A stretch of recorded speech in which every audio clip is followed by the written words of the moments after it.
Hello friends, welcome to career forum classes for SSC banking and railways. आज हम discuss करने वाले हैं एसबीआई क्लर्क 2021 प्रीलिम्स में आए इंग्लिश के क्वेश्चंस। ये क्वेश्चन 12 जुलाई फर्स्ट शिफ्ट के हैं। ये हमारी मेमोरी बेस्ड क्वेश्चन की सेकंड सीरीज है। आइए हम चलते हैं अपने इंग्लिश सेक्शन की ओर। इंग्लिश सेक्शन में कुल 30 क्वेश्चन आए थे। उनमें से अप्रोप्रिएट यूसेज यानी कि वर्ड यूसेज, जिसमें हमें बताना होता है कि वर्ड्स का यूसेज सही से हुआ है कि नहीं, उससे 6 क्वेश्चन आए थे। उसके बाद एरर डिटेक्शन के भी 6 क्वेश्चन आए थे और उसके बाद सिंगल पिलर्स के भी क्वेश्चन आए थे। सिंगल पिलर्स के 5 क्वेश्चन आए थे। पैराजम्बल्स का एक सेट आया था, उसमें 5 क्वेश्चन थे और रीडिंग कम्प्रीहेंशन में 8 क्वेश्चन थे। इन सभी में से हमारे पास error detection, parajumble, reading comprehension के सारे क्वेश्चन हैं। अप्रोप्रिएट यूसेज और सिंगल पिलर्स के सिर्फ एक और 2 क्वेश्चन हैं। तो चलिए अब चलते हैं हम अपने अगले स्लाइड की ओर।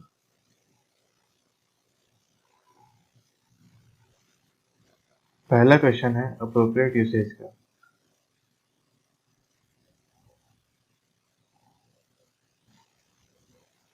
क्वेश्चन है, a word has been given in each question and has been used in sentences given below. Identify the statement where the word has been used in a contextually and grammatically correct manner. If the word has been used incorrectly in all the statement, mark E as your answer. इसका मतलब जो हमें highlighted word दिया हुआ है उनसे मिलाकर तीन स्टेटमेंट बनाए गए हैं। इन तीनों स्टेटमेंट में हमें बताना है कि जो वर्ड यूज हुए हैं वो ग्रामेटिकली और कंटेक्चुअली सही है कि नहीं। आप इस क्वेश्चन को वीडियो पॉज करके भी अटेम्प्ट कर सकते हैं। तो इस क्वेश्चन का सॉल्यूशन है, पहला पहला जो वर्ड है वो है ग्रेटिंग। ग्रेटिंग का मतलब होता है एक मेटल या फिर एक लकड़ी का टुकड़ा। तो फिर पहला जो स्टेटमेंट है वो है, the grating iron door made him jump. जो आयरन डोर था उसका जो वुडन और मेटलिक साउंड, मतलब उसका जो मेटलिक साउंड था आयरन आयरन डोर का, उसकी वजह से वो डर गया और डर के मारे उसने जंप किया। तो पहले सेंटेंस में ग्रेटिंग का जो यूसेज है वो सही है। सेकंड स्टेटमेंट है, I have never known mercy and I will great it to no one. इसका मतलब मुझे कभी दया नहीं आई और मैं उसे कभी किसी को दूंगा नहीं। तो फिर यहाँ पे ग्रेट के इस्तेमाल की जगह यहाँ पे ग्रैंट का इस्तेमाल होना चाहिए था, क्योंकि ग्रैंट मतलब देना होता है और इसमें बताया जा रहा है कि सामने वाला किसी को मर्सी नहीं देना चाहता। तो यहाँ पे जो ग्रेट का यूसेज है वो गलत है। इसका मतलब second statement is false. Third statement है, Felipa was beautiful and had a great personality. तो यहाँ पे जो ग्रेट का जो स्पेलिंग है वो गलत है। यहाँ पे GREAT वाली ग्रेट आनी चाहिए थी। तो फिर इसका मतलब थर्ड स्टेटमेंट भी गलत है। इनअप्रोप्रिएट यूसेज में अधिकतर या तो स्पेलिंग की मिस्टेक होगी या तो फिर कभी कभी टेंस की भी एरर आ सकती है। जैसे कि यहाँ पे ग्रांट या ग्रांटेड भी हो सकता था। तो फिर आई विल ग्रांटेड ऐसा भी होता तो भी ये स्टेटमेंट गलत हो जाता। इसलिए यहाँ पे बहुत सारे पॉसिबिलिटी बनते हैं एरर्स के। तो हमारा पहले क्वेश्चन का आंसर है ओनली वन। चलिए बढ़ते हैं हम हमारे अगले क्वेश्चन की ओर। हमारा अगला क्वेश्चन है, हमारे अगले क्वेश्चन में जो वर्ड है वो है कास्ट। कास्ट का मतलब होता है शेप देना, किसी भी चीज को शेप देना या फिर उसको उसी शेप में बनाना। तो हमारा पहला सेंटेंस है, you may melt your metals and cast them into the most beautiful mould you can. इसका मतलब आप अपने मेटल को पिघला सकते हैं और उसको मोस्ट ब्यूटीफुल मोल्ड मतलब बहुत ही सुंदर आकार आप उसको कास्ट कर सकते हैं। तो यहाँ पे जो कास्ट का यूसेज है वो बिल्कुल सही है। दूसरा जो स्टेटमेंट है वो है, when light proceeding from a small source falls upon a opaque object, a shadow is cast upon a screen situated behind the obstacle। इसका मतलब जो एक लाइट है एक स्मॉल सोर्स के ऊपर जब फॉल होती है जो कि एक ओपेक ऑब्जेक्ट है, तो फिर a shadow is cast upon a screen. तो उसके पीछे जो स्क्रीन है उसके ऊपर एक शैडो कास्ट होती है, इसका मतलब एक शैडो का शेप बन जाता है। तो हमारे जो सेकंड सेंटेंस है उसमें भी कास्ट का जो यूसेज है बिल्कुल सही है। थर्ड स्टेटमेंट है the object of this ceremony is to abolish caste distinction. तो यहाँ पे कास्ट मतलब शेप वाले कास्ट की बात नहीं हो रही है, यहाँ पे कास्ट मतलब कास्ट सिस्टम वाली बात हो रही है। इसका मतलब यहाँ पे जो कास्ट का यूसेज है वो गलत है, हमें दूसरे स्पेलिंग वाले कास्ट की जरूरत थी। तो हमारा आंसर हुआ ओनली 1 एंड 2 इज करेक्ट। चलिए बढ़ते हैं हम अपने नेक्स्ट क्वेश्चन की ओर। अगला जो सेक्शन है हमारे पास वो है एरर डिटेक्शन का। हमारे पास एरर डिटेक्शन के सारे 6 क्वेश्चन हैं जो एग्जाम में आए थे। ये क्वेश्चन बहुत ही इंपॉर्टेंट है आपके आने वाले एग्जाम्स के लिए, क्योंकि ऐसी एरर पूछे जा सकते हैं। पहला क्वेश्चन है the dent, the small lens and the claustrophobic closeness of the place did not seem to bother them। तो फिर यहाँ पे the dent, the small lens, यहाँ तक स्टेटमेंट बिल्कुल सही है। एंड द claustrophobic closeness, ये भी बिल्कुल सही है। ऑफ द प्लेस, ये भी बिल्कुल सही है। उसके बाद टेंस इस्तेमाल हुआ है did not seem to bother me. Did not के बाद हमेशा वर्ब की बेस फॉर्म आती है।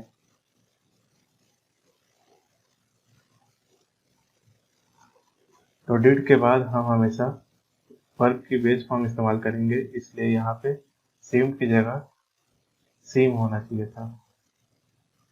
इसलिए स्टेटमेंट 6 में हमारे डी ऑप्शन में गलती थी। अगला क्वेश्चन है I took some water in my palms and my mind instantly go back to Ava. Okay,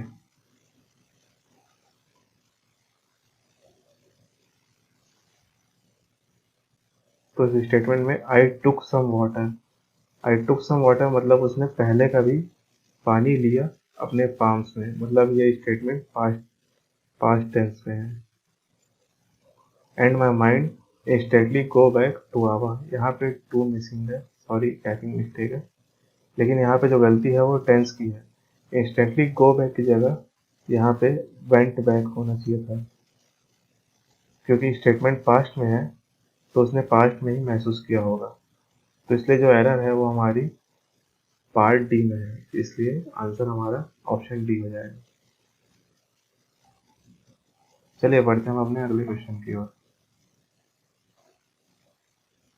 8th question है I began rummaging through to the old chest and found the silver plate for the puja. इसका मतलब I began rummaging through to the old chest. rummaging मतलब search करना। I began rummaging मतलब statement past tense में है, through to the old chest. यहाँ पे through जो है ट्रांजिटिव वर्ब है, तो थ्रू के बाद डायरेक्ट ऑब्जेक्ट आना चाहिए था, थ्रू दी ओल्ड चेस्ट, लेकिन यहाँ पे टू की जगह टू का इस्तेमाल होना चाहिए था, क्योंकि थ्रू टू एक फ्रेजल वर्ब होता है, जिसका मतलब अचानक से ढूंढ लेना, अचानक से किसी चीज को पा लेना। तो I began rummaging through to the old chest. यहाँ पे थ्रू टू जो है एक फ्रेजल वर्ब है जो कि बहुत कॉमनली यूज नहीं होता है, लेकिन एसबीआई ने इसे पूछ लिया है, इसलिए क्वेश्चन बहुत थोड़ा टफ है। लेकिन फिर भी अगर इसको अब एक बार पढ़ा जाए तो यहाँ पे टू हमेशा गलत ही लगेगा। तो इस स्टेटमेंट इस इस क्वेश्चन को थोड़ा अटेम्प्टेबल था, इसको सॉल्व किया जा सकता था, लेकिन फिर भी जो थ्रू टू का जो फ्रेजल मीनिंग है वो बहुत से लोगों को पता नहीं होता है, इसलिए स्टेटमेंट थोड़ा टफ हो गया। और इसका आंसर हमारा ऑप्शन बी है। चलिए बढ़ते हैं हमारे अगले क्वेश्चन की ओर। Lakshmi was disappointed when she saw the place as they was different to what she had। Lakshmi was disappointed मतलब वो निराश हो गई जब उसने when she saw the place, जब उसने उस जगह को देखा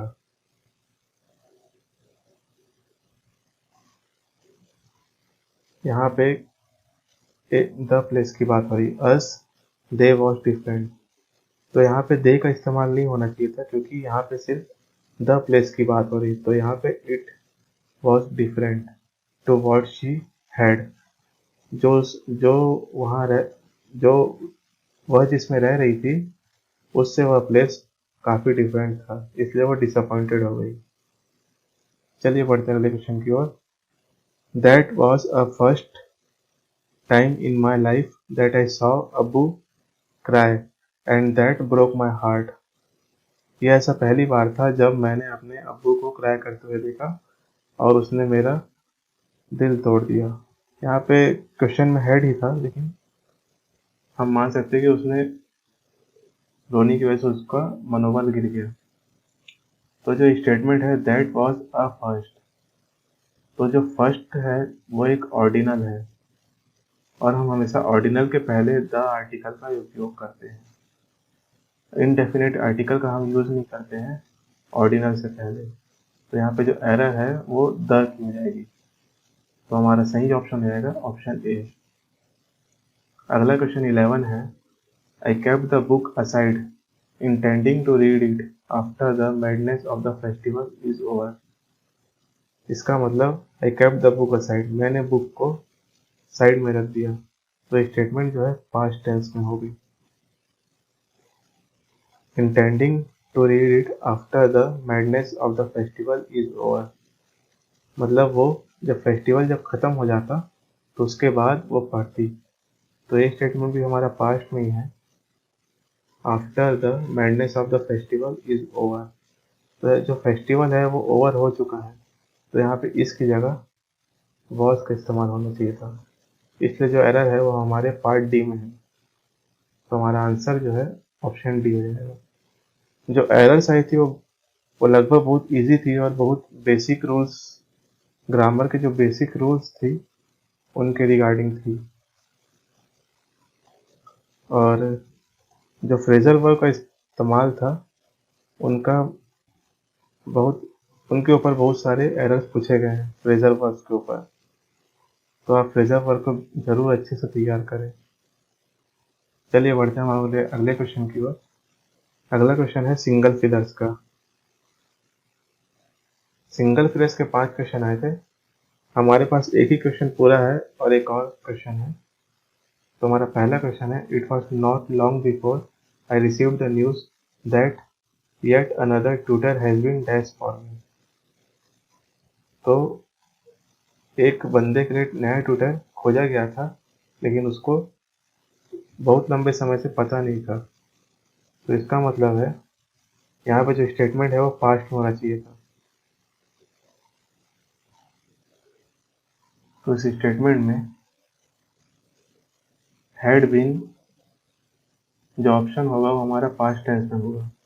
हैड बीन के साथ हमें उस ऑप्शन को चूज करना पड़ेगा जो पास्ट टेंस में उसके साथ फिट बैठता है।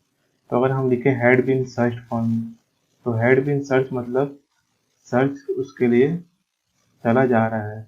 Had been search past progressive में होगा, तो इसलिए पहला जो ऑप्शन है वो गलत हो जाएगा, और गॉटन फॉर मी ये भी इनअप्रोप्रिएट हो जाएगा। फाउंड जो है इसका सही ऑप्शन होगा, क्योंकि हैड बीन फाउंड मतलब उसके लिए ढूंढा गया है, और ये स्टेटमेंट पैसिव में है, पैसिव वॉइस में है, इसलिए बिल्कुल सही है। ये स्टेटमेंट पास्ट प्रोग्रेसिव में नहीं है। अगर हम फाउंड का इस्तेमाल करते हैं तो स्टेटमेंट पास्ट प्रोग्रेसिव में नहीं जाता है, बल्कि पैसिव वॉइस बनता है, तो फिर इसलिए इसका सही आंसर फाउंड होगा। गॉट फॉर मी भी बिल्कुल गलत होगा, और डिस्कवर्ड फॉर मी भी गलत होगा। सिंगल फिलर्स में एक और क्वेश्चन आया था जिसका ऑप्शन लुकिंग फॉरवर्ड था।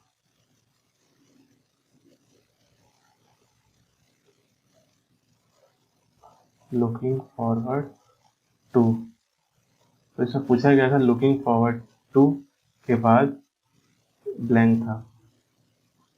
तो अधिकतर जो हम लोग कंफ्यूज होते हैं कि टू के साथ हमेशा वर्ब की V1 फॉर्म आनी चाहिए, लेकिन यहाँ पे लुकिंग फॉरवर्ड टू के बाद हमेशा V1 प्लस ing फॉर्म आती है। तो इसी से बेस्ड एक फिलर में क्वेश्चन पूछा गया था, जो कि बहुत बेसिक रूल के ऊपर बनाया गया हुआ था। तो हमको फ्रेजल वर्ब्स को अच्छे से ध्यान में रख के आगे की तैयारी करनी है। चलिए बढ़ते हैं हमारे अगले क्वेश्चन की ओर।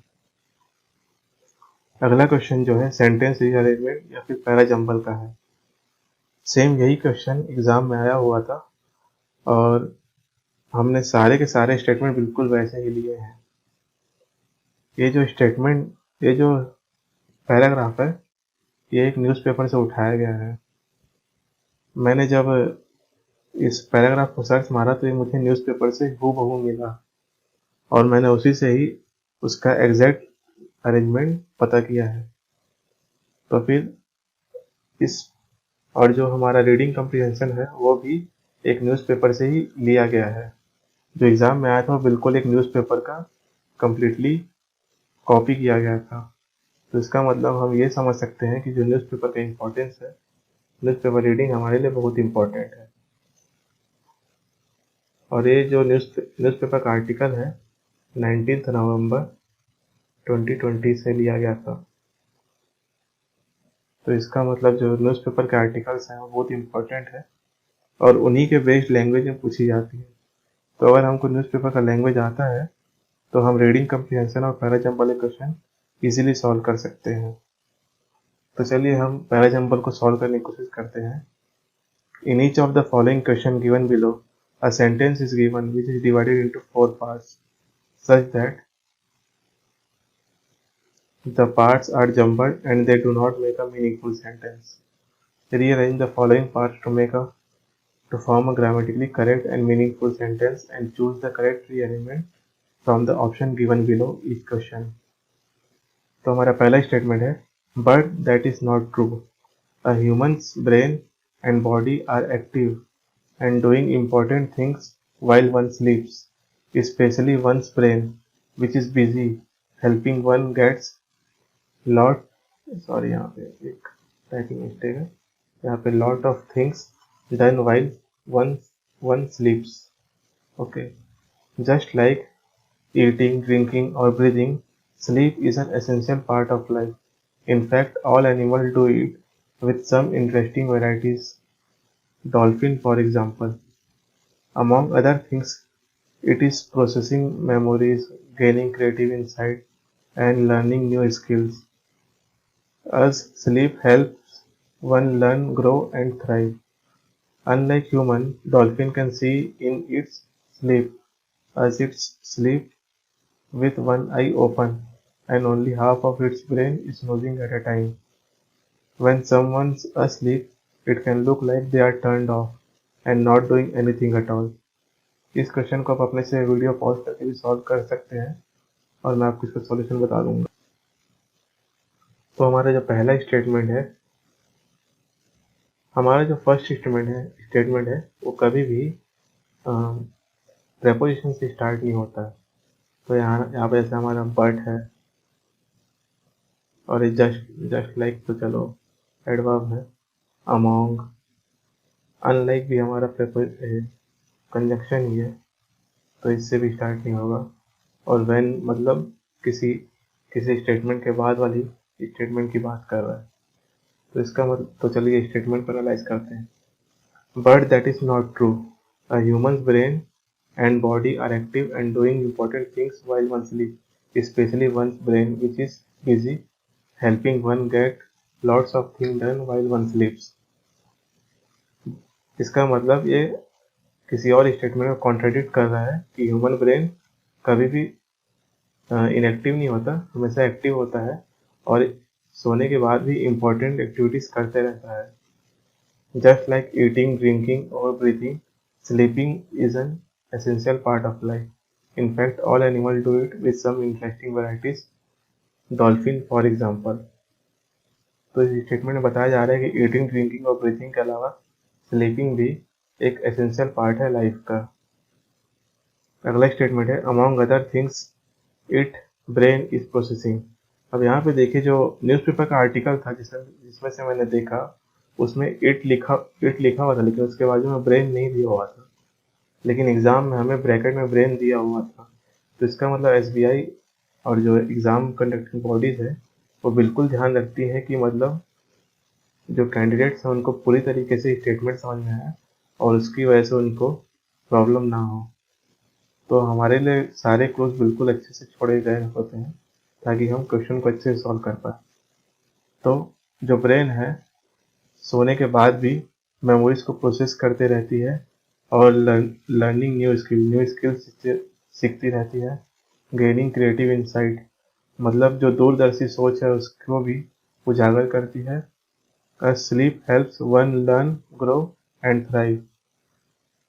स्लीप जो है एक को सीखने, बढ़ने और आगे बढ़ने में, थ्राइव मतलब किसी मुसीबत के आने के बावजूद भी आगे बढ़ते रहने में मदद करती है। और अगला स्टेटमेंट है unlike humans dolphin can see in its sleep as it sleeps with one eye open and only half of its brain is snoozing at a time. When someone sleeps इसका मतलब डॉल्फिन जो है वो वो एक आंख बंद करके सोती है और एक आंख खुला रख के सोती है और उसका जो आधा ब्रेन है वो एक समय में स्नूज करते रहती है। इसका मतलब आधा दिमाग कभी कभी एक दिमाग का आधा पार्ट सोता है और कभी दूसरे टाइम में दिमाग का दूसरा पार्ट सोता है। और पांचवा स्टेटमेंट है when someone sleeps it can look like they are turned off and not even doing anything at all.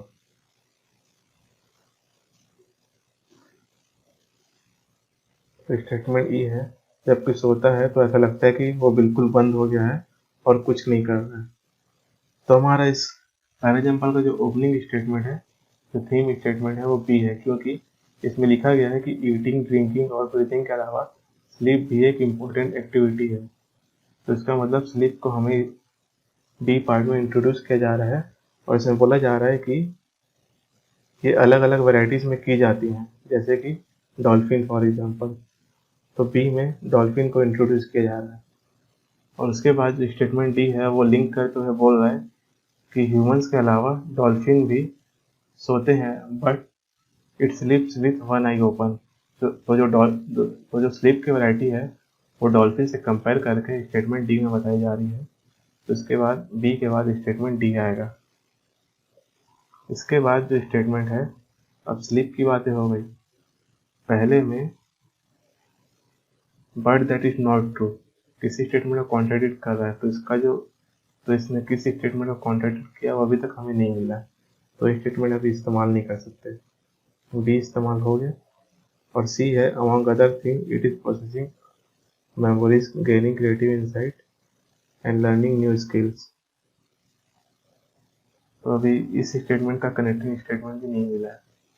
तो अगला स्टेटमेंट ई है when someone asleep it can look like they are turned off and not doing anything at all.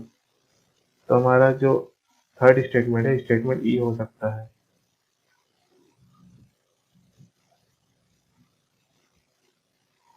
क्योंकि example को लेते हुए आगे समझाते जा रहा है कि जब कोई सोता है तो ऐसा लगता है कि वो बिल्कुल बंद हो गया है। तो इसका मतलब अगला स्टेटमेंट हमारा ई है और इसी को कॉन्ट्राडिक्ट करते हुए स्टेटमेंट ए है but that is not true. A human brain and body are always active and doing important things like one's sleeps, especially one's brain, which is busy helping one get lot of things done while one sleep. तो ए में बोला जा रहा है कि जब कोई सोता है तो बहुत सारी एक्टिविटी करते रहता है जो उसको बहुत सारे काम करने में मदद करती है। तो उसी के बाद सी बोलता है अमॉन्ग अदर थिंग्स। तो सी जो है उस other things, lot of things में से कुछ थिंग्स जो ब्रेन प्रोसेस करती है उसके बारे में बताता है कि it processes memories, gaining creative insight, learning new skill, स्लीप्स help one learn grow and thrive. तो हमारा सी स्टेटमेंट है वो हमारा क्लोजिंग स्टेटमेंट हो गया। चलिए बढ़ते हैं हमारे अगले क्वेश्चन की ओर। अगला जो क्वेश्चन है वो हमारा रीडिंग कम्प्रीहेंशन के ऊपर बेस्ड है। आप इस आप इस कम्प्रीहेंशन को एक बार पढ़ के खुद से सॉल्व कर सकते हैं, उसके बाद मैं आप इसका एक्सप्लेनेशन बता दूंगा।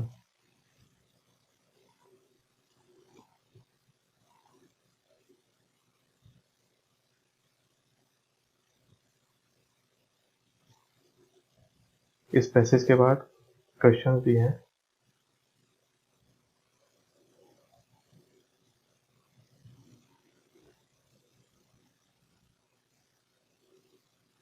इस क्वेश्चन को आप सॉल्व भी कर सकते हैं।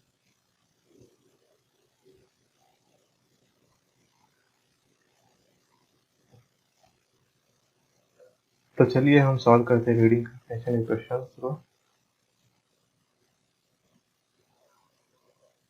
तो जो पैसेज है वो है, मैं इसको आपको सीधा समरी बताता हूँ। रशिया के पास एक लेक है, उसका नाम है लेक बाइकल। जो लेक बाइकल है वो बिगेस्ट लेक है, बिगेस्ट फ्रेश वाटर लेक है अर्थ पे। ओके, वहाँ पे कुछ अनयूजुअल एनिमल रहते हैं, जैसे कि the world's only species of fresh water seal. जो फ्रेश वाटर सील है उसकी एकमात्र होम है वो। Okay, Baikal seals are abundant, मतलब बाइकल में जो सील्स हैं वो अबंडेंट है, मतलब प्रचुर मात्रा में। There are about 1 lakh of them. जो सील्स की जो संख्या है वो 1 लाख के आसपास है। But the lake is nutrient poor. जो लेक है उसमें जो न्यूट्रिएंट है वो बहुत कम है। So how they do so well has been a mystery. इसका मतलब जो सील्स है जो तो इसका मतलब जो सील्स है यहाँ पे दे सील्स के लिए इस्तेमाल हुआ है। They do so well has been mystery. जो सील्स है इतना अच्छा कैसे कर ले रहे हैं वो एक मिस्ट्री है, क्योंकि उनकी जनसंख्या 1 लाख के आसपास है। A study has been published in Proceedings of the National Academy of Sciences by Watanabe Yuki of the National Institute of Polar Research in Tokyo suggests the answer is by filtering tiny organisms from water. Most seals eat fish.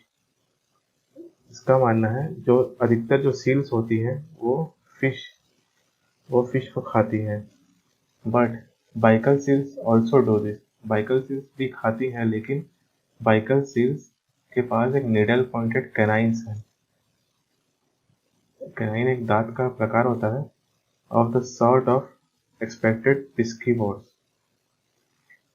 Baikal seals के पास needle pointed canines है, but in 1982 researchers noted that they sport a second sort of specialized tooth behind those canines.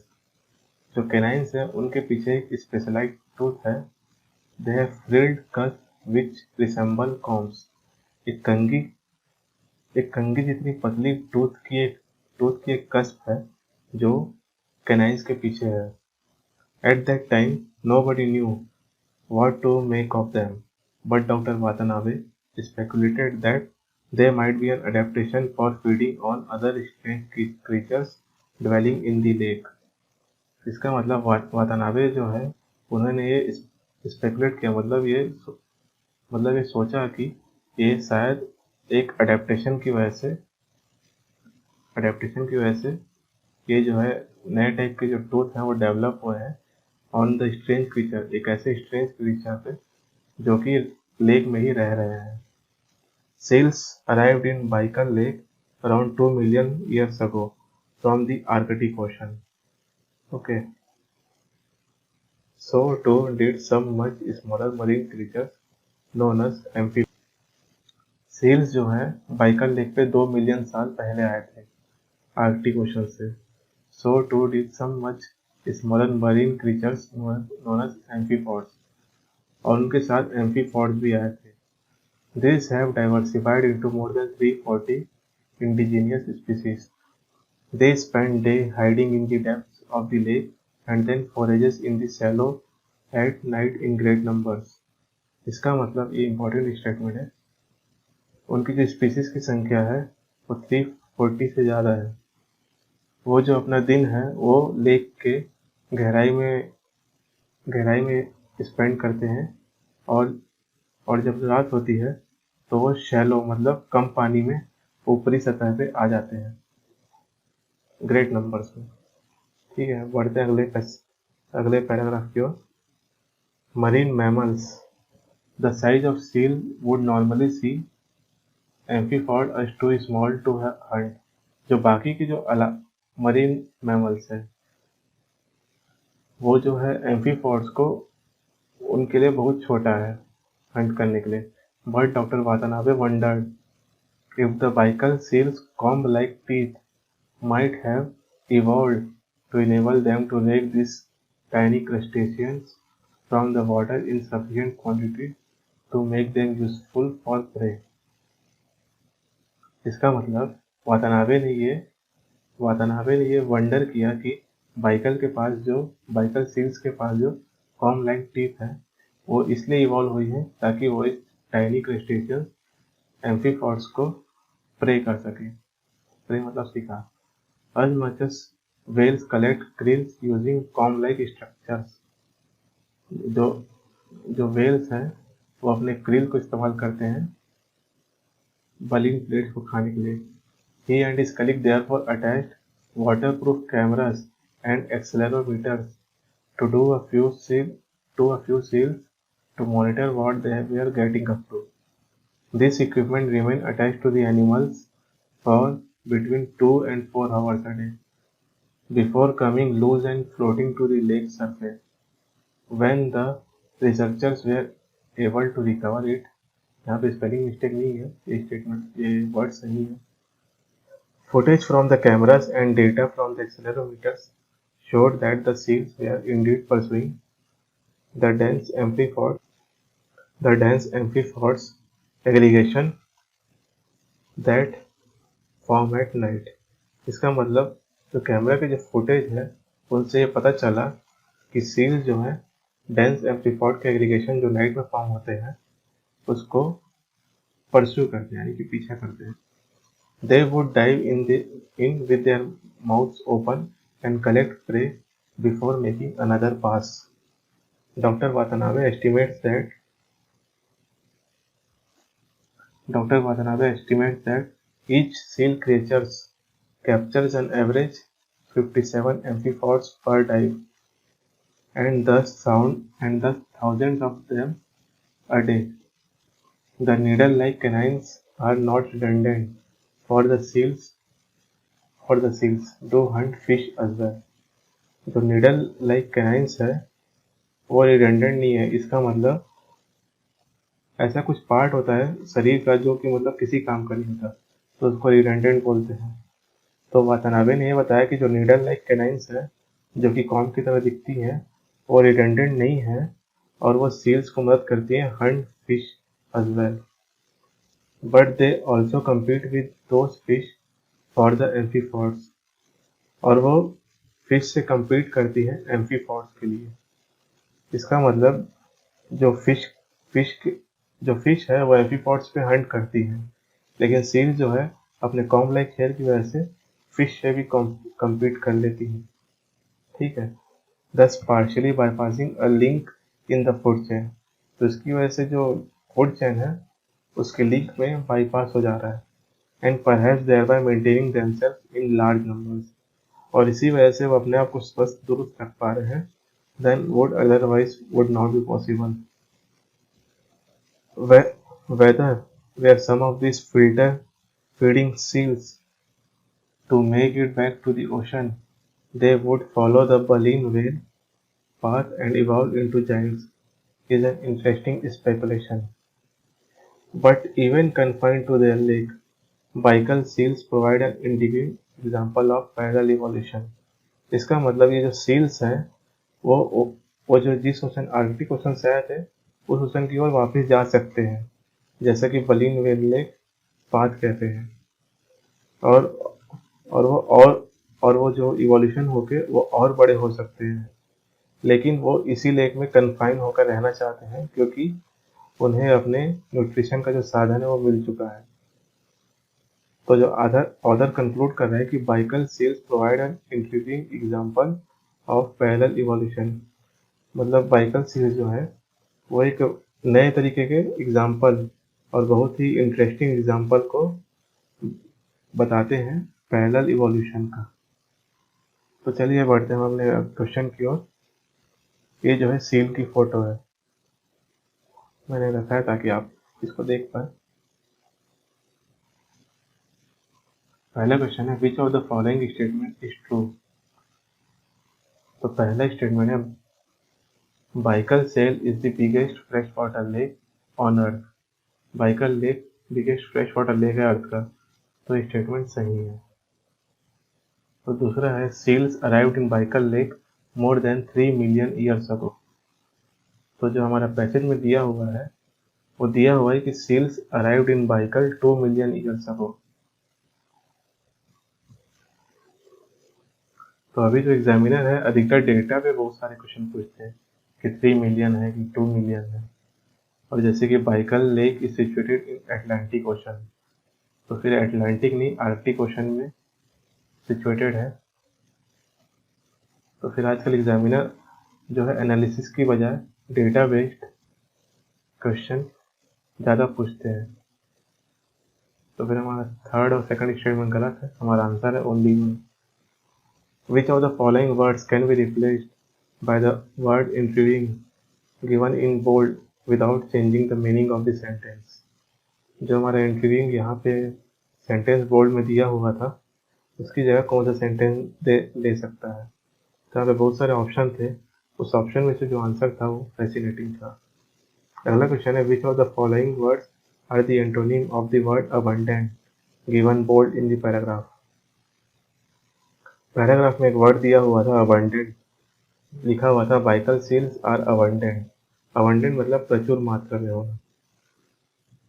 तो सारे option में से प्रोलिफेरस मतलब बढ़ने की कगार में, मतलब जो नंबर है वो लगातार इंक्रीज होते जा रहा है। स्कैर्स मतलब बहुत ही कम, मतलब नाम मात्र। स्कैर्स मतलब कि वो चीज़ बहुत कम है। ऑपुलेंट मतलब बहुत धनवान, मतलब किसी चीज़ की बहुत ज़्यादा क्वांटिटी होना। एनॉर्मस मतलब बहुत ज़्यादा। प्लेंटीफुल भी मतलब बहुत ह्यूज क्वांटिटी ही होता है। तो इसका जो मतलब सही आंसर है वो हमारा स्कैर्स है, बाकी ऑप्शन गलत है। तो चलिए बढ़ते हैं अगले क्वेश्चन की ओर। Which of the following statement is false as per the passage. तो 3 स्टेटमेंट दिए हुए थे, इसमें से हमें फॉल्स वाले बताने थे। तो seals capture an average of 57 amphipods per day. तो ये स्टेटमेंट हमारा सही है, पैसेज में 57 ही नंबर दिया हुआ था। और अगला है there are more than 300 indigenous species of amphipods. तो जो पैसेज में 340 स्पीसीज दिया हुआ था, मोर देन 340 स्पीसीज, तो इसलिए भी हमारे सेकंड स्टेटमेंट जो है ट्रू होता है। लेकिन थर्ड स्टेटमेंट है there are more than 10,000 seals in Baikal lake. तो जो हमारा एक्चुअल स्टेटमेंट था वो था there are about 1 lakh species of there are about 1 lakh animals of Baikal seals। तो जो हमारा थर्ड स्टेटमेंट है उसमें मोर देन लिखा है, लेकिन एक्चुअल में वो अबाउट था, तो इसलिए हमारा थर्ड स्टेटमेंट है वो फॉल्स हो गया। तो हमारा सही ऑप्शन है वो थर्ड है। अगला क्वेश्चन था why waterproof video cameras and accelerometers was used on seals। Waterproof video cameras और एक्सेलेरोमीटर्स सील्स पे क्यों इस्तेमाल किया गया था। तो इसका जो सही जवाब है तो यहाँ पे दिया हुआ है कि the accelerometer showed that the seals were indeed pursuing the dense amphipod aggregation that form at night। मतलब जो डेंस एम्फीपॉड के एग्रीगेशन होते हैं जो नाइट में फॉर्म होते हैं उसको वो परस्यू करते हैं, इसलिए 25th का आंसर मैंने दिया है। 26 क्वेश्चन है what was the reason for evolution of Baikal seals comb like teeth. Baikal seals के कॉम्ब लाइक टीथ के इवोल्यूशन की रीजन क्या है।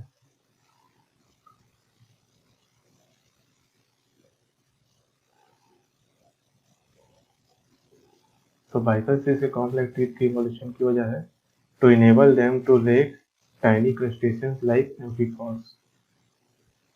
ठीक है, हमारा 26 क्वेश्चन का आंसर था Baikal seals comb-like teeth might have evolved to enable them to rake these tiny crustaceans from the water in sufficient quantities to make them useful prey। आप इस पैसेज को सॉल्व करने के बाद देखेंगे कि अधिकतर डेटा बेस्ड क्वेश्चन बहुत सारे पूछे गए हैं। ऐसा हो सकता है कि क्लर्क लेवल में शायद डेटा बेस्ड क्वेश्चन पूछे गए लेकिन पीओ में प्योर एनालिटिक बेस्ड भी पूछे जा सकते हैं। तो फिर पैसेज पढ़ते वक्त हमें डेटा को अच्छे से पढ़ना जरूरी है और उसको मार्क भी कर सकते हैं जहाँ पे हम देखें कि हमें इस डेटा का प्रयोग करना है। ये जो पैसेज मैंने लिया है, इसी पैसेज को, ये जो पैसेज है ये 19 नवंबर 2020 इकोनॉमिक टाइम्स में सेम टू सेम पैसेज दिया हुआ था, तो मैंने वहीं से पूरा का पूरा पैसेज कॉपी किया है। आप इस पैसेज को प्रेसे बना के आप कमेंट सेक्शन में भी इसको लिख सकते हैं।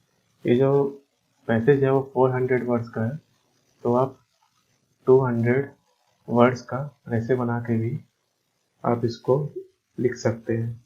इससे आपके प्रेसे की प्रैक्टिस भी हो जाएगी, क्योंकि पीओ मेंस में प्रेसे, लेटर राइटिंग और ऐसे पूछे जाते हैं। तो चलिए हम बढ़ते हैं आगे, और इसी के साथ हमारा डिस्कशन एंड होता है। अगर आपको हमारा वीडियो पसंद आया तो प्लीज़ लाइक कीजिएगा और आगे के वीडियोस के लिए इस चैनल को सब्सक्राइब कर दीजिएगा। और आपके अगर कुछ सजेशन है तो प्लीज़ कमेंट बॉक्स में मेंशन कीजिए। इसी के साथ हम अलविदा लेते हैं। Thanks for watching.